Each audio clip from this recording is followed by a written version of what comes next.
Nous allons accueillir pour une table ronde maintenant eh bien, Gina Pitti, qui est là, voilà, écuyère, enseignante d'équitation et de yoga, spécialiste de la posture du cavalier et du fonctionnement du cheval et du cavalier. Donc, nous allons accueillir Claire Mathieu, qui est ancienne DRH et cavalière de haut niveau, ancienne coach et équicoach professionnelle. Elle accompagne des individus et des équipes dans le développement de leurs performances. Et nous accueillons aussi Isabelle Desfossés, qui est la responsable du service juridique de la Fédération française d'équitation. Directrice ou responsable Responsable. Voilà. Nous avons bien sûr Astrid Hirschelman qui est toujours en visio avec nous et nous allons parler de l'accompagnement des victimes avec le cheval. Et puis aussi le cheval, un guide pour l'humain entre sensibilité, vulnérabilité et pouvoir d'agir. Je ne sais à qui donner la parole. Voilà, d'accord. C'est donc Catherine Mercier qui nous rejoint, psychologue clinicienne et psychothérapeute, thérapeute avec le cheval et équicoach. Elle est intervenante en milieu pénitentiaire et auprès des victimes de violences graves. Formatrice, référente en équithérapie dans la formation de médiateur équin de la FFE, formation pour laquelle on a fait beaucoup de publicité et c'est complet pour 3 ans. Et on va continuer à en faire. Et je vous laisse la parole. Alors, juste une réflexion là que je me faisais en t'écoutant, Marianne, c'est que s'il fallait encore le démontrer depuis ce matin, nous sommes des mammifères sociaux et véritablement, là, toutes les interventions ont mené à cette idée-là que sans le lien, sans le partenariat à la fois professionnel, sans l'alliance avec nos partenaires chevaux qui viennent aussi faciliter l'alliance thérapeutique avec les bénéficiaires. Je ne parlerai pas forcément que de patients, donc de bénéficiaires. Sans aussi, effectivement, tous ces congrès-là autour de cette question-là, au final, on ne fait pas grand-chose. Et c'est vraiment parce que l'on est ensemble que l'on va certainement encore plus loin. Donc, effectivement, je voulais passer la parole peut-être à toi, Gina, pour nous dire un petit peu comment tu pourrais parler de cette posture du cavalier dans cette question-là, peut-être, alors plus largement effectivement de la violence, du fait du trauma. Voilà, comment toi tu pourrais amener quelque chose au débat?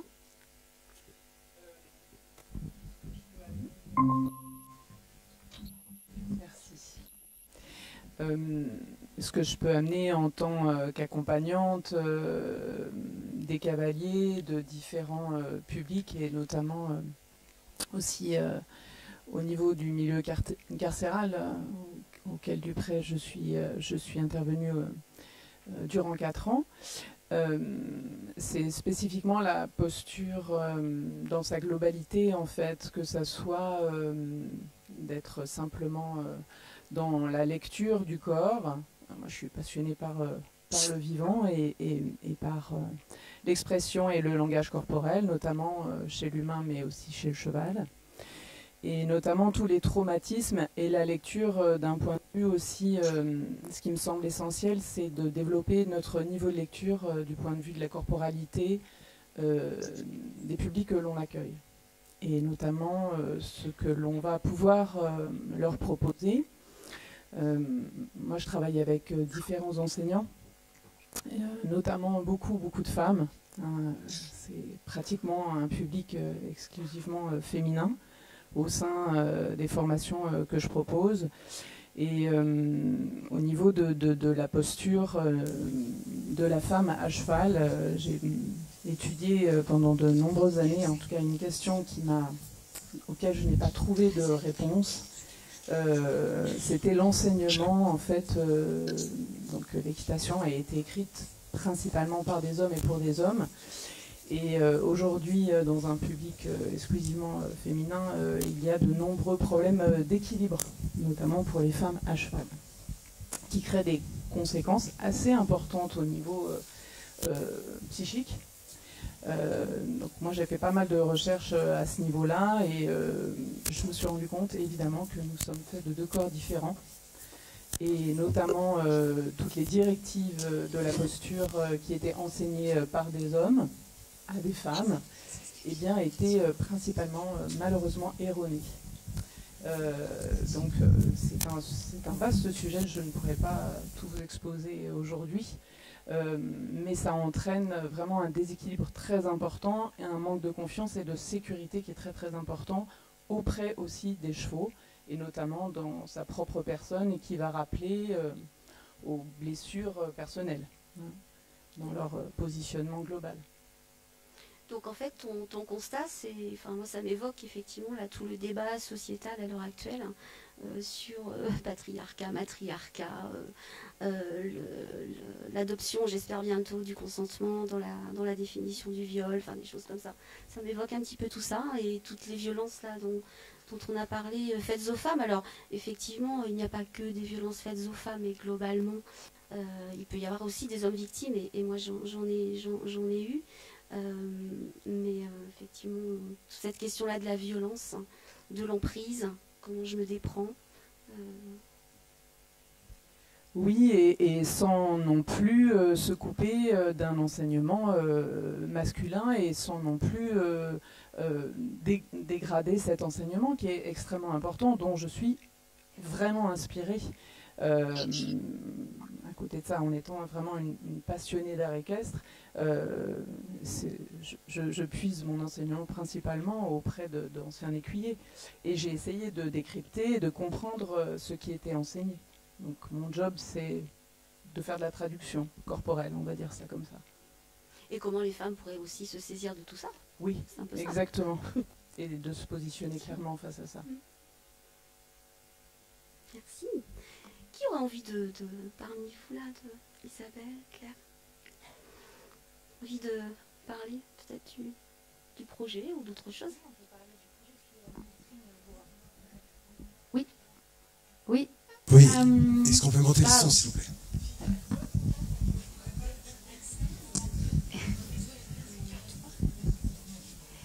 Donc, je suis Isabelle Desfossés. Effectivement, je suis la responsable juridique de la fédération, et j'interviens surtout aujourd'hui sous une casquette tout autre, qui est celle de référente de la FFE aux violences sexistes et sexuelles.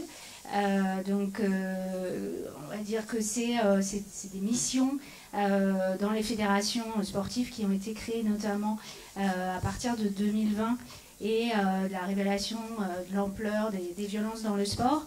Et c'est à l'occasion de cette année-là que nous, à la fédération, on a créé un groupe de travail sur le sujet des violences et qu'on s'est doté d'un plan de lutte contre les violences sexistes et sexuelles, qui a plusieurs volets, notamment de l'information, de la formation de nos publics et un volet d'accompagnement des victimes.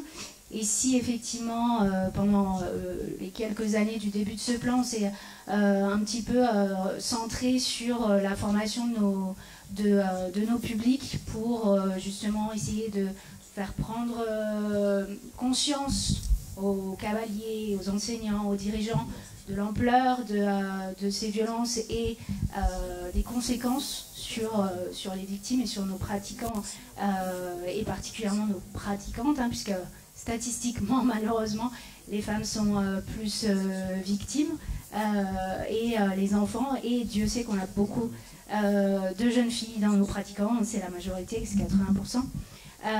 Donc voilà, sans abandonner complètement ce volet formation et information, depuis quelque temps on a souhaité développer un projet autour de la formation des médiateurs équins, qui consiste effectivement à développer un module spécifique qui vise pour les médiateurs à accompagner les victimes de violences sexistes et sexuelles.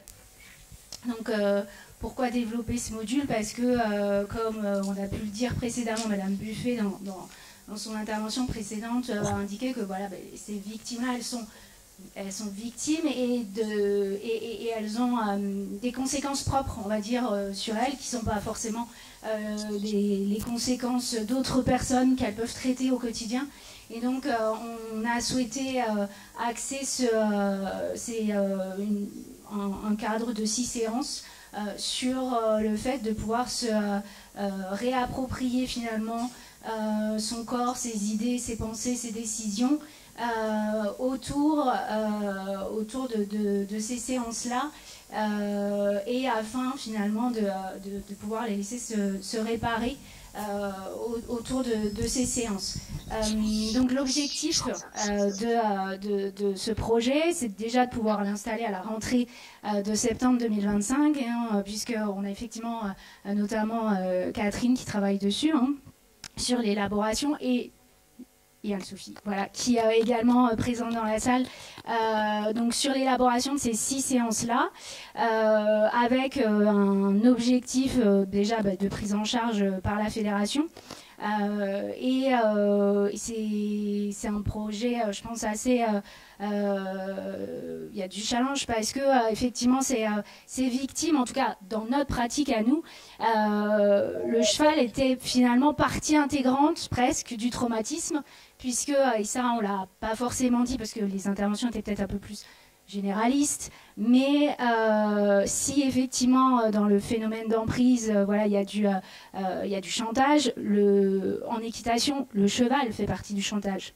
C'est-à-dire qu'on va avoir des auteurs de violence qui vont venir en disant « c'est bien, tu as un comportement qui me plaît, je vais te donner ce cheval-là à monter pour te récompenser. Et puis si, à l'inverse, un comportement n'est pas satisfaisant, hop, plus de cheval, ou en tout cas pas ce cheval-là que tu apprécies. » J'ai vu voilà, des auteurs qui achetaient, enfin, ou avec des promesses d'achat de cheval, voilà, à des jeunes filles, donc dont c'est le rêve finalement. Et effectivement, dans un contexte qui peut être de compétition, mais finalement pas que. Alors quand il y a de la compétition, c'est presque exacerbé, hein, puisqu'effectivement l'objectif c'est d'être la meilleure, et dans ce cas-là, on a ce rêve, voilà, de médailles, tout ça, et effectivement, ça devient, le cheval devient partie intégrante du traumatisme, et donc l'objectif c'est aussi de s'en détacher, hein, et de reprendre confiance en soi, de reprendre attache avec les autres, la famille, les amis dont on est parfois séparés dans le cadre de cette emprise. Voilà. Nicolas Aby, qui est sociologue et qui a rejoint cette table ronde pour apporter son expérience aussi. Et du coup,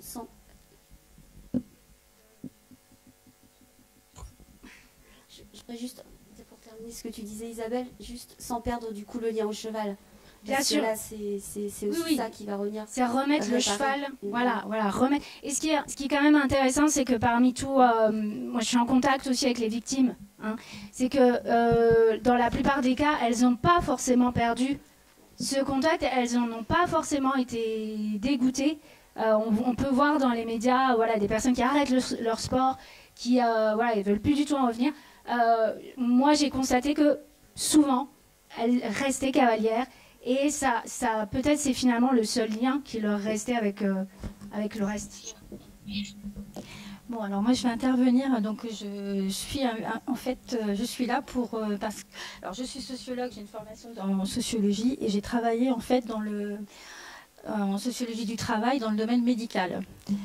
Et donc il y a beaucoup d'interventions qui m'ont parlé, et donc là en fait je me retrouve ici parce que moi j'ai été victime d'emprise, et donc j'ai été à l'association Escale, et en fait j'ai vu une affiche et pour faire des stages, enfin pour intégrer en fait l'équithérapie en fait. Donc du coup je me suis proposée, et c'est extraordinaire. En fait, moi, quand j'étais petite, en fait, je me suis jetée sur un poney, j'avais 9 ans.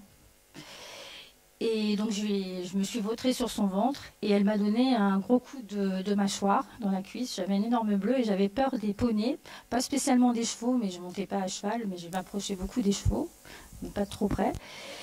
Et là, c'est vrai que c'était très difficile. J'avais peur en fait du cheval, notamment pour curer les pieds. Donc je lâchais souvent les outils. J'étais très compliquée. Et j'ai compris. En fait,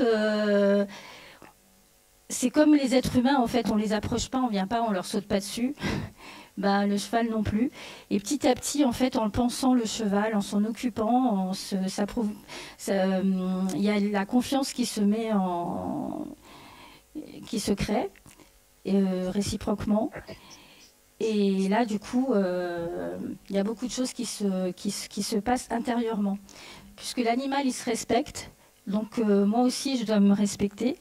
Et dans le rapport à l'emprise avec dans la relation sentimentale entre guillemets, parce que c'est un peu plus compliqué que ça, ça donne de la force parce que dans cette interaction, il y a comment expliquer ça? En tout cas, ça se passe physiquement.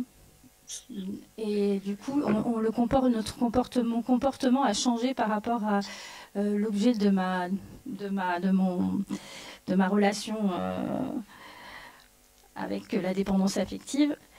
Et donc, du coup, ça m'a apporté énormément. Et bon. Donc il y a ça aussi. Et donc ce que je voulais dire aussi, c'est qu'il y a que le centre équestre est devenu en fait un refuge. C'est-à-dire c'est un moment qui est vraiment privilégié, un monde à part. Donc là c'est le CPA en fait de Villeneuve-la-Garenne avec Laetitia qui est là, qui est ma monitrice. Et du coup petit à petit, c'est un moment privilégié qui apporte énormément, et notamment justement dans l'emprise. À l'emprise, j'ai beaucoup de choses à dire par rapport à ça, puisque j'en ai été victime, j'en suis sortie. Mais c'est un schéma en fait qui est ancré, qui est un schéma répétitif. Donc c'est pas forcément avec une seule personne, mais la première fois où c'est arrivé, ça a duré très longtemps, et ça se déclenche c'est assez soudain. Et en fait, on s'en détache aussi de manière soudaine. Il y a beaucoup de choses à dire par rapport à ça, mais bon, je ne suis peut-être pas là pour ça. Merci en tout cas de votre témoignage, parce que ce que je vais en retirer peut-être, et du coup, je pense que Claire, c'est respecter l'autre pour se respecter soi-même. Et je pense qu'on a aussi ça du côté des victimes et également des auteurs. Toute précaution gardée, je ne fais absolument pas d'amalgame, mais... Claire, je sais pas si... moi, ce serait effectivement pour rebondir en fait sur le fait que le cheval pose un cadre vraiment extraordinaire. Mon témoignage, il est plus, je suis donc coach et plus dans le cadre professionnel. Et donc, de façon assez inattendue, j'ai eu des personnes en face de moi, donc dans des séances d'équicoaching, qui étaient victimes de violences auxquelles on ne pense pas, mais en fait par des managers toxiques. Et là, c'est aussi, voilà, là, c'est des violences qui sont très graves, qu'il faut vraiment prendre en compte, puisque ça peut aller assez loin.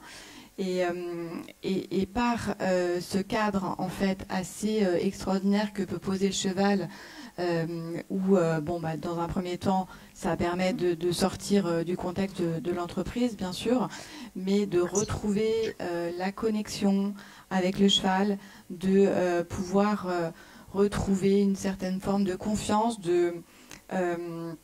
parce que souvent, quand ça va très loin dans ces violences, la personne perd confiance en elle, et de pouvoir renouer une relation de confiance, retravailler justement la confiance. Le cheval permet vraiment ce cadre exceptionnel par sa bienveillance, par sa neutralité, par le fait de pouvoir accueillir l'autre et redonner confiance à certaines personnes. Donc ça, c'est vraiment voilà, quelque chose que je tenais aussi à vous témoigner, et les résultats sont extraordinaires. Et d'arriver aussi, parce que dans ces formes de violence en entreprise, les mots, on ne peut pas les utiliser. Donc le cheval permet aussi de travailler la communication non verbale, et qui peut être une autre façon de se positionner par rapport à ces violences, et avoir ce chemin de reconstruction qui est envisageable dans ce cadre qu'on propose grâce au cheval et grâce à tout ce qu'il peut nous offrir. Voilà, ça me paraissait important. Alors, en vous écoutant, là, j'étais en train de me dire, on a beaucoup dit de réparer, reconstruire. J'ai envie de proposer d'enlever le re et sur un axe plus de prévention primaire, du coup, pour faire le lien avec ce que Astrid Hirschelman nous présentait, notamment sur comment identifier les conflits et peut-être comment aller travailler sur les axes de la parentalité, sur les axes de l'attachement sécure, parce qu'on voit bien que dans cette question-là de la vulnérabilité, il y a énormément la question de l'attachement. Des attachements insécures, des attachements dysfonctionnels, que ce soit peut-être qui vont se rejouer certainement au monde de l'entreprise, qui vont se rejouer de la part aussi des auteurs d'emprise qui sont, alors excusez-moi encore, je suis vraiment pas provocatrice, mais c'est à la lumière de mon expérience clinique de plus de 30 ans milieu carcéral, ce sont des écorchés aussi de la vie, mais qui vont venir effectivement sur un mode très défensif et absolument pas adapté, rejouer quelque chose de ce qui s'est passé pour eux et de leur manque. Donc là, très certainement qu'il y a quelque chose à faire avec le cheval et avec, dans le cas de la médiation équine, de construire quelque chose de ce lien d'attachement, notamment sur l'accompagnement à la parentalité, des choses comme ça.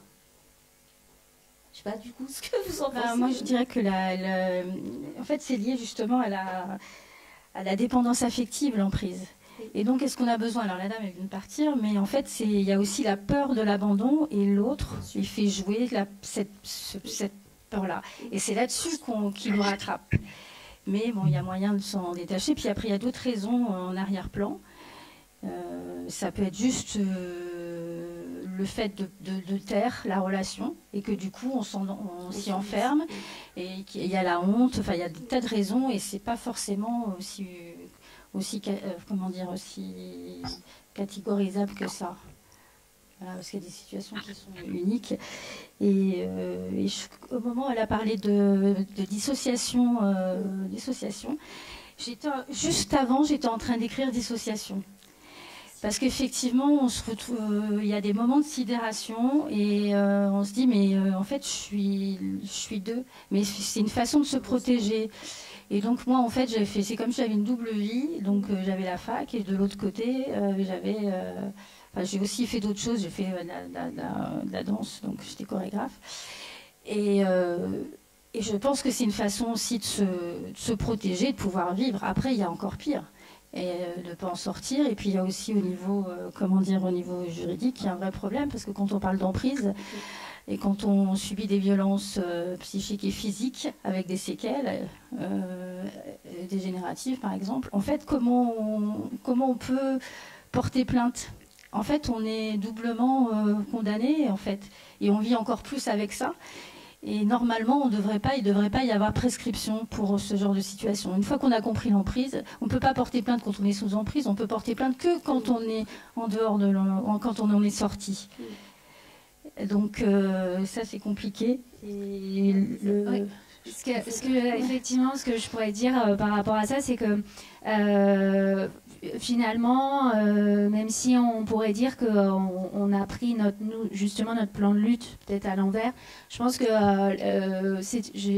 avec le recul, je trouve ça bien qu'on ait fait de l'information et de la formation, parce que on constate quand même que les acteurs et les victimes ont des réflexes plus rapides de nous signaler des problèmes qui peut-être à une époque auraient semblé malheureusement banals, en disant bah oui il fait ça avec tout le monde ou ce genre de choses, et en fait maintenant je le vois dans les signalements que je peux encore recevoir aujourd'hui, c'est-à-dire que c'est des personnes de plus en plus jeunes avec des délais de plus en plus courts entre la violence et le signalement.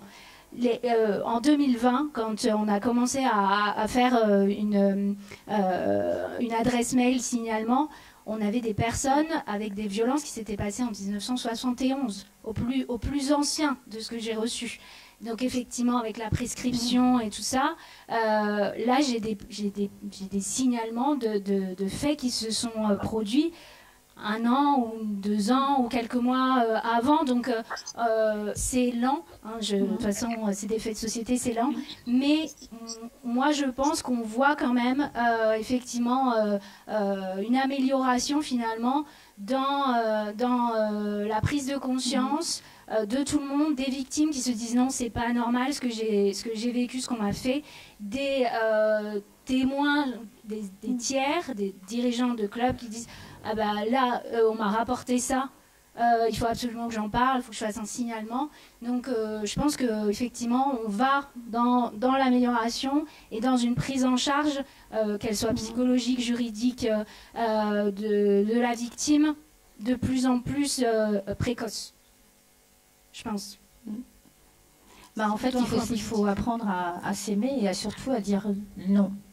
Et moi, j'étais particulièrement jeune, j'avais 17 ans. Ça a commencé comme ça et ça a duré très longtemps. Alors justement, apprendre à dire non avec le cheval, c'est particulièrement opportun. Ouais. Enfin, plutôt, ça nous entraîne à vraiment s'ancrer et à dire non. Et non, c'est non, et c'est du consentement véritablement éclairé. Voilà, et ça nous apprend. En fait, dans le ressenti, en fait, on est droit à l'intérieur. Et une fois à la sortie d'une séance, justement, j'ai eu c'est pas la même personne, c'est une autre, mais après ça finit par s'arrêter parce que ça prend un peu de temps quand on a l'habitude d'être un peu dans l'inclination de ce type d'emprise, en fait. Parce que je pense qu'on retrouve des façons de fonctionner qui deviennent habituelles. Et ben donc ce monsieur est claqué, allait partir comme ça. Et je l'ai retenu, mais juste verbalement, et j'en revenais pas. Et le résultat, il est revenu, et là, il s'est assis, et puis il a discuté, et il était complètement différent. Donc forcément, j'avais un impact. Je devais montrer que j'étais pas faible, ni je me suis pas laissée faire, en fait. Donc plus de la puissance que de la domination, si je ne sais pas si on pourrait dire ça comme ça, Gina. J'avais envie de soutenir ce thème-là, d'aller chercher notre propre puissance et pas la puissance pas dominatrice, mais notre puissance d'humanité. Et c'est ce que je vois au travers de nombreux élèves quand ils viennent toucher leur propre puissance à travers leur corporalité, de retrouver le calme en soi et d'être inspiré aussi par la dignité du cheval. Tout à fait, moi je trouve qu'il y a un effet miroir complètement. Et du coup, effectivement, on progresse, mais une vitesse. Ce qui me paraît aussi important, c'est on parlait de normalité. C'est vrai que quand on est sous emprise, on ne sait plus ce qui est normal et ce qui n'est pas normal. Et justement, le cheval redonne en fait de la normalité dans la relation, en tout cas, et d'une relation qui soit saine et redonne voilà, des bases qui soient saines, simples et remettre sur le chemin de la normalité. Ça, je pense que parce que ce qui est important, c'est qu'il faut quand même penser qu'il y a une grande souffrance qui est viscérale. Et c'est ça qu'on a du mal à... Et que c'est un grand gaspillage de temps quand on en sort. Et ça, il faut absolument l'en empêcher pour... Astrid a été interrompue sur la question du moi authentique. Oui, on va redonner la parole. Et ça me fait penser à ce que vous venez de dire sur la normalité. Et c'est quoi cette histoire-là de moi authentique? Et où le cheval... Je te laisse parler du coup, Astrid. Sur le moi authentique. Oui. Alors, je ne sais pas, il y a beaucoup de choses à dire. Merci pour tous ces témoignages. En fait, peut-être le premier commentaire que je peux faire, c'est que il est très difficile, en fait, en termes de médiation animale, que ce soit avec un cheval ou un autre animal, de dépasser un savoir expérientiel pour en faire un savoir scientifique. En fait, on a surtout des retours très positifs. Je pense que ce que vous venez de dire montre bien que l'expérience est très positive, mais il est difficile de savoir qu'est-ce qui fait que ça marche et surtout qu'est-ce qui reste de ce qui marche. C'est-à-dire, en gros, il y a quand même la question aussi de la pérennisation des effets. Alors, j'entends effectivement qu'il y a à la fois cette prise de conscience, il y a aussi par l'éprouvé, je pense, une forme de lâcher prise déjà d'une qui amène une forme d'introspection ou en tout cas un éprouvé aussi, une reconnexion à soi. Je crois que ça a été dit. Et puis, en même temps, cette question peut-être aussi de savoir qu'est-ce que de cette prise de conscience de soi on peut réinjecter dans la relation à l'autre aussi à l'avenir. Je pense que ça c'est un aspect très important. Je pense que c'est important de souligner aussi que la médiation équine ou animale n'est pas une fin en soi, mais c'est un levier, c'est un premier pas qui peut effectivement ouvrir sur plein de possibilités derrière. Et je pense que quand je dis que c'est un levier, c'est pas une fin en soi, c'est pas du tout tout pour diminuer l'intérêt. Au contraire, je pense qu'il est très difficile peut-être d'accéder à cette sorte de, enfin, ce qui est enfui, ce qui est douloureux, ce qui fait souffrance, autrement peut-être que par une forme d'éprouvé brute dans un premier temps. Et c'est ça qui rejoint justement cette notion là du moi authentique que j'ai commencé à aborder, c'est-à-dire prendre davantage conscience de soi, peut-être aussi confiance en soi, c'est-à-dire en gros on cherche pas à changer la personne, mais surtout à lui permettre de redevenir ce qu'elle aurait pu être sans peut-être l'expérience traumatique ou violente qu'on a vécue. Donc ça, c'est, je pense, un point important. Autre point qui me paraît important à souligner, c'est que la médiation est quand même une relation triangulée. Donc bien sûr, il y a l'animateur, il y a la personne et l'animal, mais je dirais que notamment dans des histoires, puisque vous avez beaucoup évoqué des problématiques relationnelles, de violence relationnelle, donc prise relationnelle. Je pense que ça ne peut pas seulement travailler que d'un côté, du côté de la victime ou du côté de l'agresseur. Voilà, je pense qu'il est important en fait de reconstituer aussi quelque chose de la dynamique relationnelle qui a été mise à mal et qui dépasse généralement la personnalité de l'un ou de l'autre ou le vécu propre de chacun. C'est-à-dire, c'est quand même quelque chose encore de nouveau et de différent que d'éprouver les choses ou de les travailler dans la relation. Et ça, c'est quelque chose qui a du mal à se faire. Alors, je sais que Catherine, tu l'as beaucoup fait aussi en milieu carcéral à travers la relation surveillant et détenu, qui participait à part égale en fait à la médiation équine. Et c'était très très intéressant parce que justement les masques tombent, les différences s'annulent. Donc on reconstitue une forme d'horizontalité qui permet aussi des vraies rencontres en fait. Et je pense que ça c'est quand même un élément clé aussi dans le travail qu'on peut effectuer. Et enfin voilà, je pense qu'il est important aussi d'avoir une pensée pour l'animal et le choix de l'animal. Donc là, il est beaucoup question de cheval. Le rapport au cheval est singulier. Le cheval, en tant que tel, amène déjà plein de propriétés que un autre animal n'amènerait peut-être pas. Alors, il se trouve que je travaille beaucoup avec les éthologues actuellement et on a beaucoup travaillé en milieu scolaire autour de la médiation canine. Et on s'est rendu compte aussi que l'animal est quand même un facteur clé et notamment aussi, alors non seulement les caractéristiques de l'animal, mais aussi le caractère de l'animal.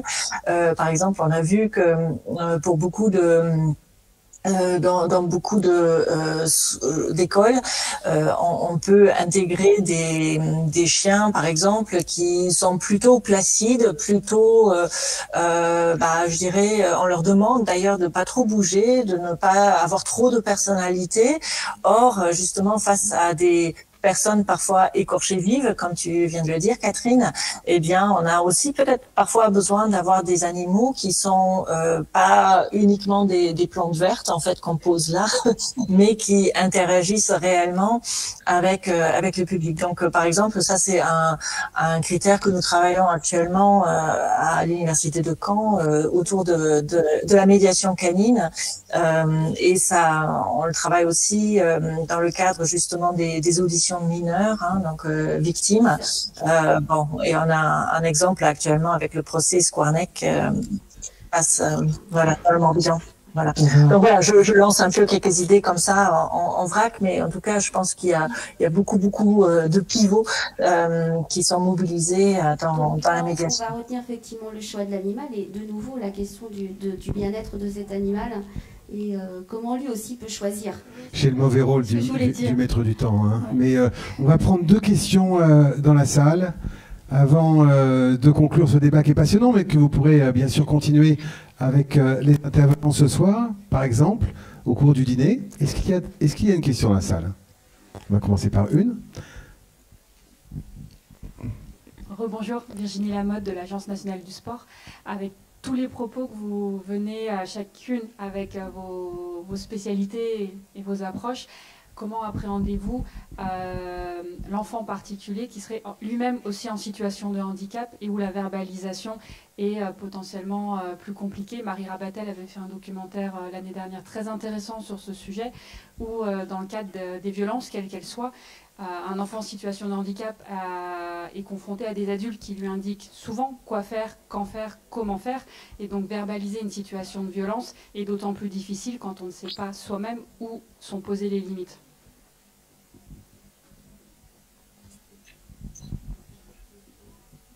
Alors, je ne suis pas psychologue ou sociologue, mais globalement, effectivement, c'est des comportements, notamment chez les enfants, qui font finalement se rendre compte qu'il y a un problème qui n'est pas forcément une violence sexuelle, mais en tout cas qu'il y a un problème. Alors, globalement, c'est ce qu'on appelle les comportements excessifs et les comportements de repli, où effectivement, on se rend compte qu'il y a un changement qui perdure dans le comportement de l'enfant. Donc, dans les comportements excessifs, on va par exemple avoir de la boulimie, de l'agressivité. Dans les comportements de repli, on va avoir de l'absentéisme, ce genre de choses, où effectivement, ça va aider d'autres personnes, adultes ou mineurs d'ailleurs, pour se rendre compte qu'il y a un problème. C'est souvent comme ça que l'enfant, d'ailleurs, s'exprime, où il ne va pas forcément effectivement phraser son problème.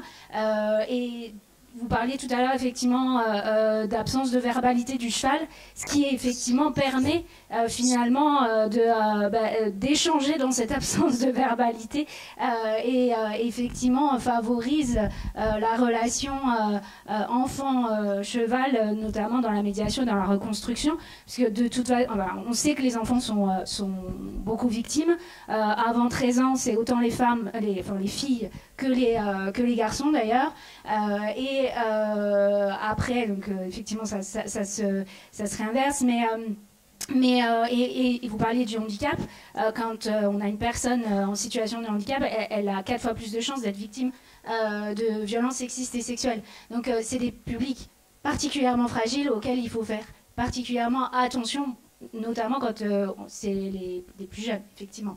Donc oui, c'est dans ces comportements-là, et pour sensibiliser les gens justement à la perception de ces signes qu'on forme les gens au quotidien. Une dernière question dans la salle. Non? Oui? Bonjour, je suis Laetitia Fagnon du comité départemental d'équitation des Hauts-de-Seine, et je voulais juste apporter un peu de précision au propos de Fabiola, puisque c'est le comité départemental d'équitation des Hauts-de-Seine, en association avec l'association L'Escale, qui exerce depuis 40 ans une association d'aide aux femmes et aux enfants victimes de violences, par lequel Fabiola est arrivée à la médiation équine avec les équidés. Et je voulais juste préciser, puisque c'est un projet que je pilote de manière administrative, mais aussi de manière sportive, puisque je suis BPGEPS, éducateur sportif, et j'ai en charge le groupe Escale. Et je vois vraiment les bienfaits et les adaptations que je fais chaque semaine, enfin toutes les 2 semaines, puisqu'on se voit toutes les 2 semaines, en termes de cavalerie, d'activités proposées. On voit vraiment quand elles arrivent parfois avec un petit nuage au-dessus de la tête, et moi aussi je peux aussi avoir mon petit nuage, quand elles quittent le club à l'issue des 2 heures, il y a beaucoup plus de légèreté. Et je voulais aussi terminer par préciser que tout ceci est possible grâce à l'accompagnement qu'on a avec l'Agence nationale du sport, qui nous permet de continuer ces projets, et notamment aussi la récompense qu'on a eue l'année passée par les trophées Impulsion Sport. Merci. Merci beaucoup. Oui, justement, parce que je l'ai noté, j'avais dit, parce qu'effectivement c'est un sport, et on fait du trot, et j'ai changé de cheval.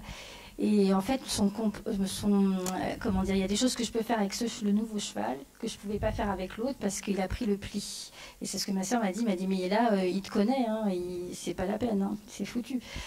Et finalement, là, je vois que je me suis améliorée vraiment, et que là, je peux faire lancer le trot toute seule. Franchement, c'est fantastique.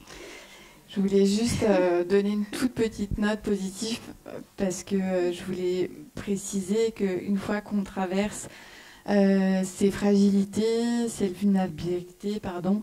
Évidemment, hein, c'est compliqué, le chemin est difficile, mais après, on ressort avec une grande force. Voilà.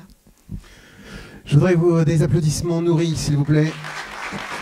Pour Catherine Mercier, Claire Mathieu, Gina Pitti, Isabelle Desfossés et Fabiola. Merci à vous.